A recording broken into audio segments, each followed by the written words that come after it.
Hello, everyone. Today we have a very special guest with us, Andy Crebar, who is the Chief Business Officer at Devsinc.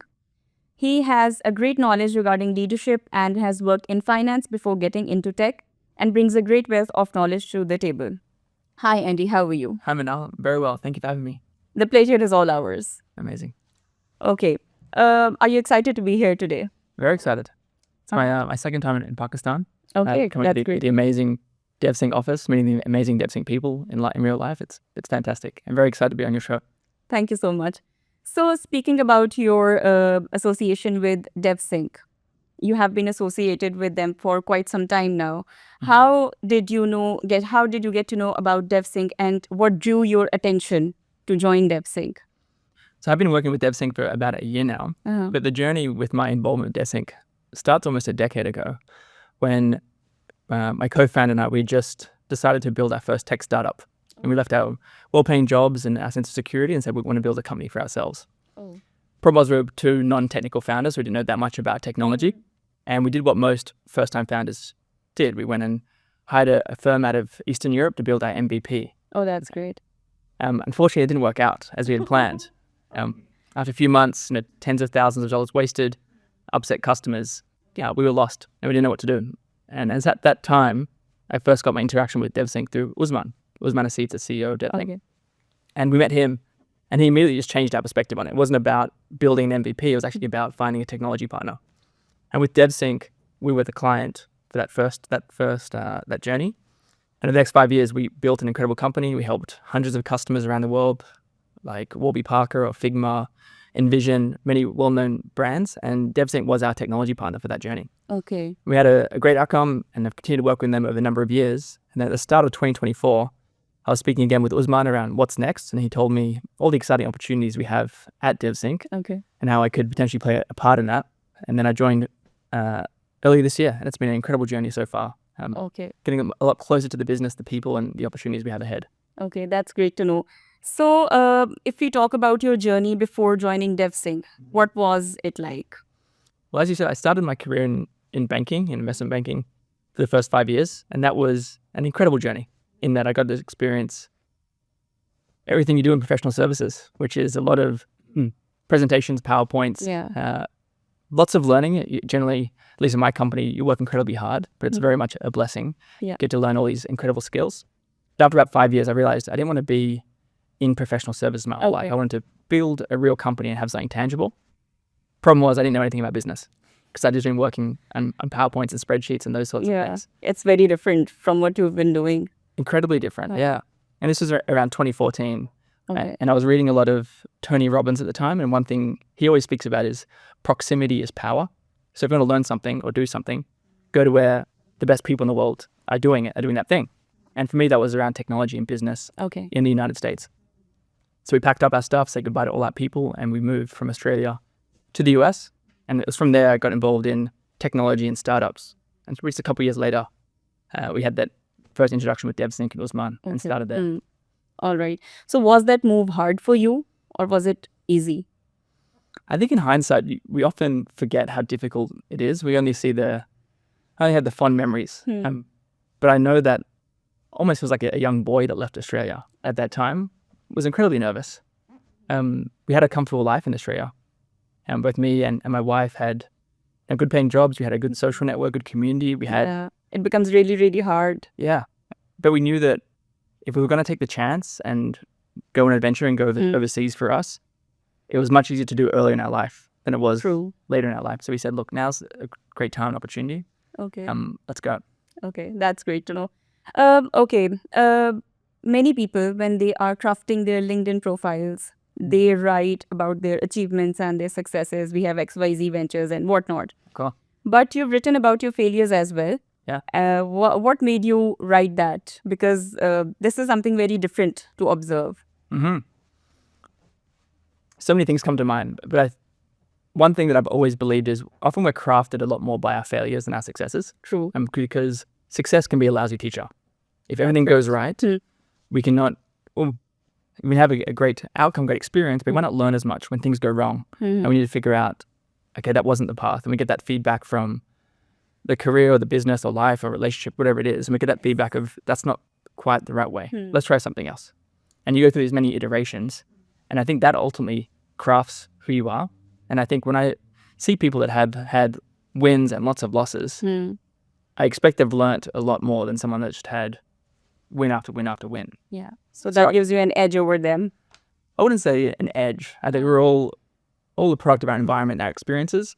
But I do look back at the many failures I've had and some of these successes, but I see that, you know, those failures really taught me something and helped me get to those successes. Right. So I'm a big believer that, often a hard life and failure makes you develop good judgment and have more success. It makes you resilient as well. Of course. Okay, so are you a risk taker? I am. I think there's a sense in Australia because the country's only 200 or so years old, and there's a lot of first generation immigration. So my dad came to Australia on a boat when he was 2 years old. Oh. And this immigrant story is very well understood, I guess, in a lot of countries around the world. But for Australia, there's a big sense of immigration and risk takers, you know, the people that jumped on that boat or jumped on that plane to go to that new country and explore. So I think there's a lot of that in my blood, at least, which I look back at my ancestors that took that jump and said, we don't know what the future holds, let's just go for it. So I think that's a part of me, which I very much appreciate. Okay, great. So talking about Devsinc again, what excites you most about working with them? So many things, but I had to pick one. It would just be the opportunity we have as a company. Okay. You know, we have a couple thousand incredible people, and we think about the world of technology. It's enormous. So many companies. Every company is becoming a technology company. And I saw that myself when we built our first technology company. There's no way we could have done it without the team and the people at Devsinc. And I know we have hundreds of other companies out there that are having that same experience. So when I think about the opportunity at Devsinc, it's about how do we empower more and more companies to have more and more impact, build more and more great technology, help more and more people. That is what excites me. Okay.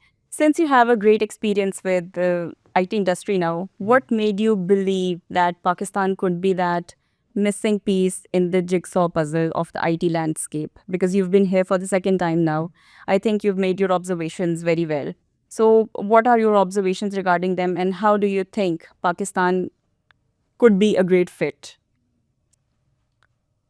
I think about Pakistan being a great fit, before you answer that upper level, which is, I strongly believe opportunities are everywhere around the world. Okay. And same with talent. Talented people, smart people, ambitious people are everywhere around the world. And when I think about Pakistan, I think about the opportunity we have to connect other markets, other companies, other opportunities with incredible talent here in Pakistan. And so it's probably less about Pakistan specifically as a country. It's more around how do we connect the world better and have more people connected with great opportunities. All right. As far as Pakistan specifically, it really stems from my relationship with Usman. I didn't know much about Pakistan growing up. There's a very big Pakistani culture in Australia as well. But it's really through Devsinc I've got to know the people, the culture, and it just got me more excited about the opportunity because I think the world's a very big place. There's many countries, many opportunities, many out there, and I'm more focused on how to connect the opportunity here with the future, less so much about Pakistan specifically. I think there's many other countries that have a similar opportunity too. Great to know about that. Okay, how do you envision Devsinc in the coming 5 years? Well, Devsinc's evolved a lot in the last year that I've been here, and even the journey started long before I started. So I think Devsinc first got off the ground in 2009. Right. So it's come a long way already. But I look at where we are and the opportunity we have. Every year we're evolving and changing. But 2024 was one of big change, and there was many positive things and many tough decisions we needed to make. But they're all with the end goal in mind, which is, if we think about Usman's vision, which is how do we bring a lot more opportunities, a lot more talent, a lot more value, connecting Pakistan technology and solution providers to the rest of the world. We've got a very long runway. This is not something where we can grow 10% a year, 20% a year. It's an opportunity we can grow at 100%, 200%, 500% a year, just because the market's so big. Okay. So when I think about the future of Devsinc, it's just doing more of what we're doing, just doing it on a bigger scale and doing it better. All right. We all make mistakes, Andy. We have to admit. We are all human beings. Yeah. So would you like to talk about your biggest mistake? It could be a financial mistake or a business mistake. as far as my biggest mistake, so many come to mind. And there's key themes, which I think we humans make mistakes. There's many biases we have, and often we don't realize them until we make that mistake. Yeah. And I'm a big believer that so much of in life we can listen to good things, but until we experience those mistakes, they're really hit in a different angle, a different way. True. One of the areas that I've unfortunately fell to my own biases and mistakes has probably been investing in things or doing things which I didn't understand completely. I thought that I could figure it out, or this is a unique opportunity just for me, without fully understanding it. So what's a good example here? One that comes to mind, it was an investment I made a few years ago, which was outside my domain. Okay. And something that Warren Buffett speaks a lot about, which is your circle of competence, right? Just know where it is. It doesn't matter how big it is. It's just where it ends. Right. And I thought that I knew something about this. A friend advised me, look, this is a great opportunity. I said, sure, why not? It didn't go so well. Okay. And for the first 2 years of that, I was reminded every month when I get the investor update, just that I didn't know anything about that company. And I couldn't add value, and I didn't feel like I was sincere in my heart and beliefs of wanting to do things that I understand. Certainly a lesson there, which is invest and do what you understand. But when you're outside of your circle of competence, I think that's where mistakes can happen. True. So does it get overwhelming for you at times? Because I'm sure you must have a very busy schedule. And this is a great responsibility to be a chief business officer at a company. So do you get overwhelmed? No, I don't think I do get overwhelmed. I think almost from building a company myself, I found that the second time I got involved in the company building, you get it very desensitized to the highs and lows. The first time, it's like drinking water out of a fire hose. It's an absolute roller coaster, and things are going good and bad, and you only feel these two emotions they talk about. You either feel terror or euphoria. There's no in between. Okay. But I think as you go through life and have employment experiences and career and adversity and setbacks and wins, you eventually get desensitized to it, where you're less on the roller coaster and you're more on plateau. The highs are less high, the lows are less low. And I think what I'm grateful about Devsinc is we've got so many talented people. Many people in the marketing team, in the customer success team, sales team, and these individuals, carry the flame and carry the torch as well. And we're a sizable company, thousands of people. So it's not so much on my shoulders to make this work. It's really around how do we get the entire organization to work, bigger, faster. It's teamwork. Yeah. Okay, great. So how do you plan on capitalizing different opportunities for Devsinc? They say that companies often don't starve, that they drown. And what that means is often there's so many things we could be doing, so many shiny objects, but it's about figuring out, well, what are the real opportunities we focus on? And a very common framework that I learned from a young professional was this RICE framework. Have you heard of this? Yeah, I have. Yeah. Well, for those that haven't, it stands for reach, impact, confidence level, and effort. And it's such a mental model for just framing, okay, where do we focus? Because of the 286 opportunities we could do, what are the 5 that are really going to move the needle? Yeah. Let's focus on them. And I find that getting to a mathematical grading of things can just separate it from, I think this, or, I've got a feeling about that, to, what does the framework say as compared to these 2 opportunities? Okay, Andy. So how do you think Devsinc's team culture and values play a role in achieving their long-term goals? Devsinc's team culture and values, they're very diverse. And one thing I've found that binds everyone I've met of Devsinc is positivity. I think everyone's very ambitious and focused on welcoming the future with open arms. And like all companies, we have challenges. But I think there's a sense of resilience. I don't know if it's unique to Devsinc or unique to Pakistani people or just unique to people I work with, but there's a sense of like, we can do this. Yeah. We can figure it out. Sure. And as far as the specific culture and values, even throughout 2024, it's something we've focused on evolving and crafting. And the reason I say that is Devsinc was once a PowerPoint in a dream, right? And then it was 10 people. That was 50, that was 100, that was 1,000. So it's been a gradual growth. Exactly. And the culture and values that worked at 5 people might not be the best fit for the cultural values of 1,000 people or 5,000 people. So I think there's this constant evolution. And what brings that evolution is the people and the chemistry amongst those people in the company. And when we're evolving the people, evolving the leadership, evolving the entire people in the organization, that culture is always evolving. But I do see there's a big opportunity for us into getting more intentional about that. Right. 2024 has been a year of big change, but I think we're starting to figure out ourselves by stretching and pulling, what is the culture and values of Devsinc. Because often when you pull at something or target, you actually find a sense of like, well, what's the actual real thing? So do you think with emerging technology, it is important to unlearn and relearn certain things? I think what's important is actually the ability of learning. And they say that intelligence is someone's rate of learning, because I believe that we can all learn anything. True. And I think the ability to learn is actually what's most important. And I've seen that amongst everyone at Devsinc.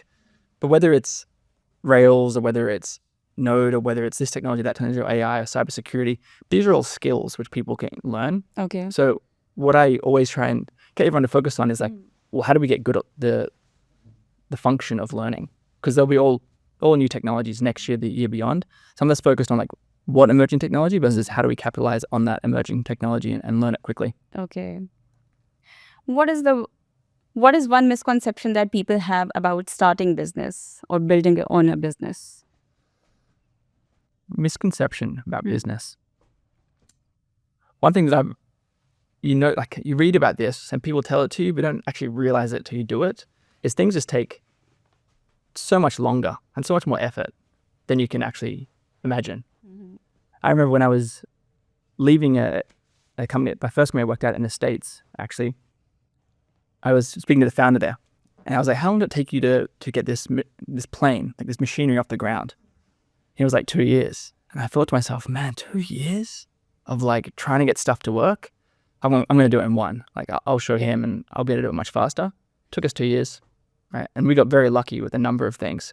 But what it taught me was we often underestimate just how much effort goes into getting things working. And when I see big companies, incredible companies, from actually having gone through it, I have so much inspiration from them, because I've seen what it takes to get a company to $1 million revenue, to 5 million, to 20, to 50 million. I'm like, man, some companies are at billions of dollars of revenue.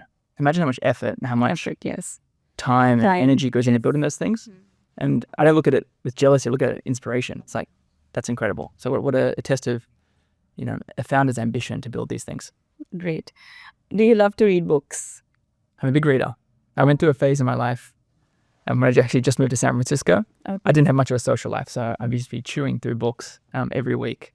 Now that we have a young family, there's less time to read, but still try and get in audiobooks here and there. Oh, that's great. So what's your favorite business book and why? The first thing that came to mind just there is The Hard Thing About Hard Things. Okay. Which is a book by Ben Horowitz.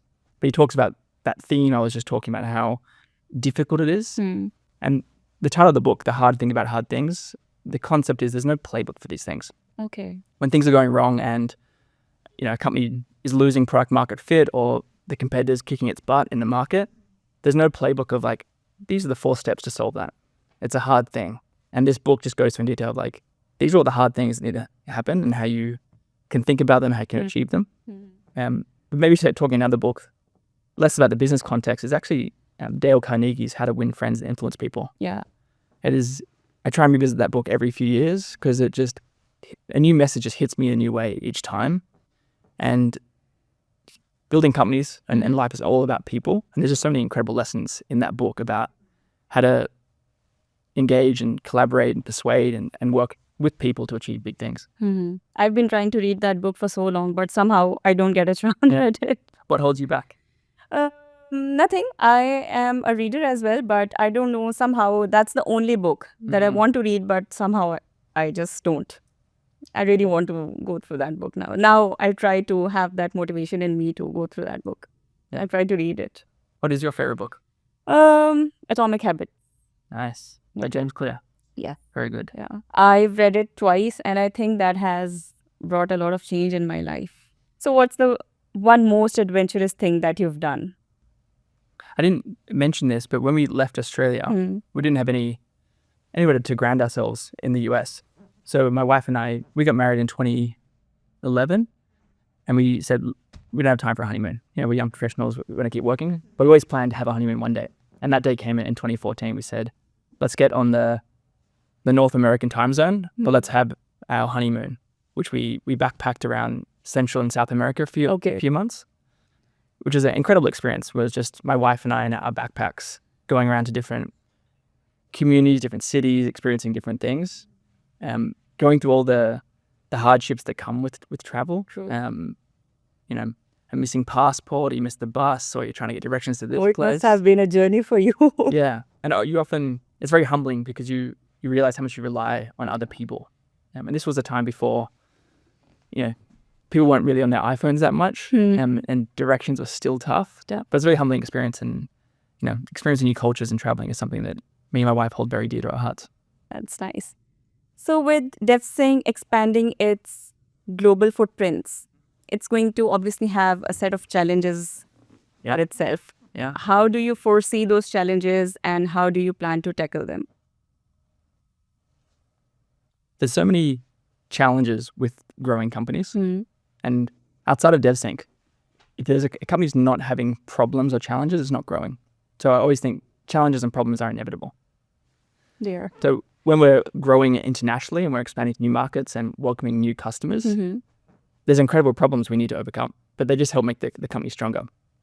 For example, one we're working on at the moment, we had a new market we're going into with a new on-site engagement, and getting the visa process for in-house engineering team members at that client was difficult, right? And those visa processes are there for good reasons, right? To ensure countries bring in the right people with the right skills and do what they want to do. But I remember there was an email thread we were going on, which is, there's a sense of like, this is frustrating. Why can't it be quick? And I always remind people that if it was easy, like, everybody would do this. Yeah, this is what makes it different and challenging as we expand. Because the next time we have a customer that needs 10 on-site engineers in that market, we know how to do it. We've done this before. And we just get better through the reps and sets of doing the thing. Yeah. You already have that in back of mind. Yeah. That this is going to happen, or this might happen. Totally. And these are just great problems. And it allows us to speak about it. Because when a client is unsure how it's going to work, we can share with them the story, the social proof of how we've done it before. So there's many challenges, but what gives me confidence that we can solve these challenges and much more is these aren't new challenges. There's many great companies out there, like Devsinc, that we look up to with inspiration, and they've figured it out. And we're just as smart and capable as they are. So we can go on this journey too. All right. What do you think, due to the unique positioning of Devsinc, how well it is prepared to seize opportunities for itself in the IT industry, in the IT sector? What makes Devsinc unique? I probably should have mentioned this with the values and the culture is the speed of execution. And I've seen that very much from a cultural perspective with Usman, the CEO and founder. He moves quickly.